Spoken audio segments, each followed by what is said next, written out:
Dear Esther, the gulls do not land here anymore. I've noticed that this year they seem to shun the place. Maybe it's the depletion of the fishing stock driving them away. Perhaps it's me.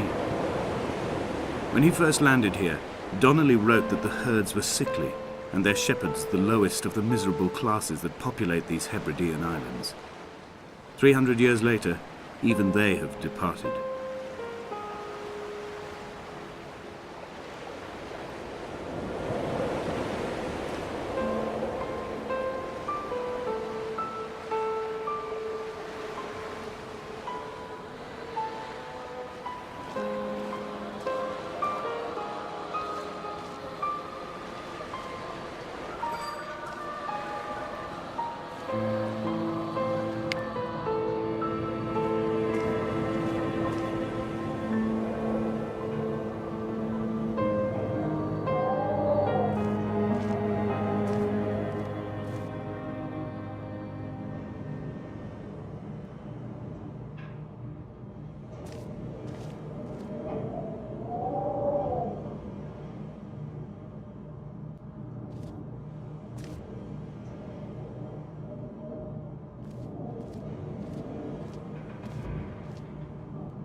There was once talk of a wind farm out here, away from the rage and the intolerance of the masses. The sea, they said, is too rough for the turbines to stand. They clearly never came here to experience the becalming for themselves. Personally, I would have supported it. Turbines would be a fitting contemporary refuge for a hermit. The revolution and the permanence.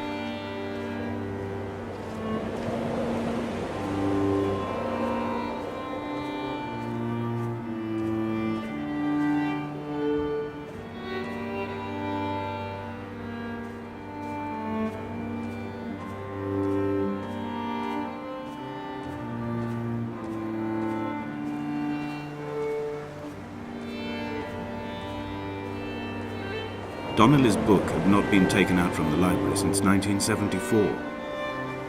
decided it would never be missed as I slipped it under my coat and avoided the librarian's gaze on the way out. If the subject matter is obscure, the writer's literary style is even more so. It is not the text of a stable or trustworthy reporter.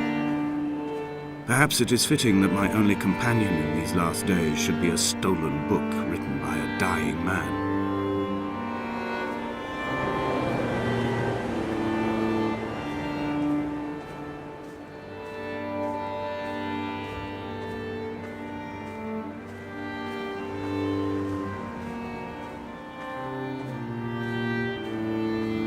When someone had died or was dying, or was so ill they gave up what little hope they could sacrifice, they cut parallel lines into the cliff, exposing the white chalk beneath. You could see them from the mainland or the fishing boat, and know to send aid or impose a cordon of protection, and wait a generation until whatever pestilence stalked the cliff paths died along with its hosts. My lines are just for this: to keep any would-be rescuers at bay. The infection is not simply of the flesh.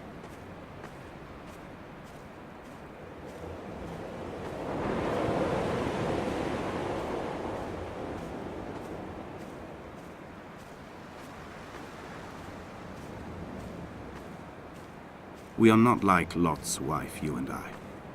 We feel no particular need to turn back. There's nothing to be seen if we did. No tired old man parting the cliffs with his arms. No gifts or Bibles laid out on the sand for the taking. No tides turning or the shrieking gulls overhead. The bones of the hermit are no longer laid out for the taking. I have stolen them away to the guts of this island, where the passages all run to black, and where we can light each other's faces by their strange luminescence.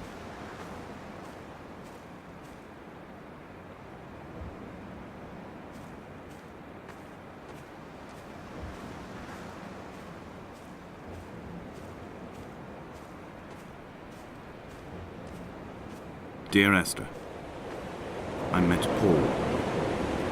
I made my own little pilgrimage. My Damascus, a small semi-detached on the outskirts of Wolverhampton. We drank coffee in his kitchen and tried to connect to one another. Although he knew I hadn't come in search of an apology, reason or retribution, he still spiraled in panic, thrown high and lucid by his own dented bonnet. Responsibility had made him old. Like us, he'd already passed beyond any conceivable boundary of life.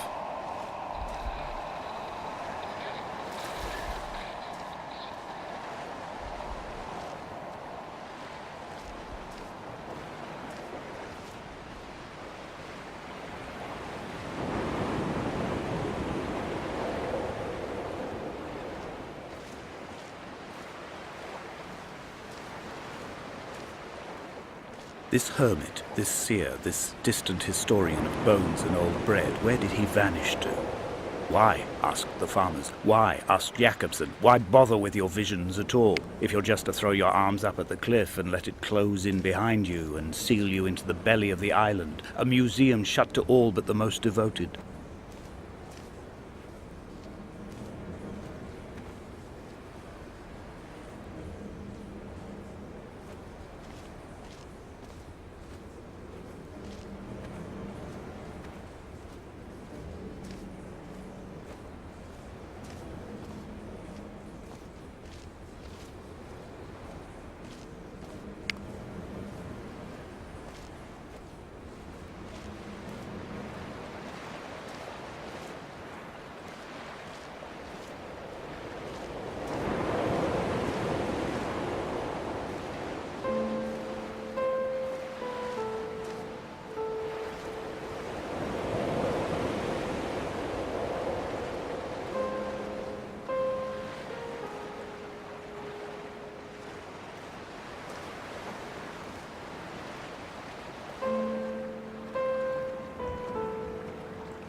The vegetation here has fossilized from the roots up. To think they once grazed animals here, the remnants of occupation being evidence to that. It is all sick to death. The water is too polluted for the fish, the sky is too thin for the birds, and the soil is cut with the bones of hermits and shepherds.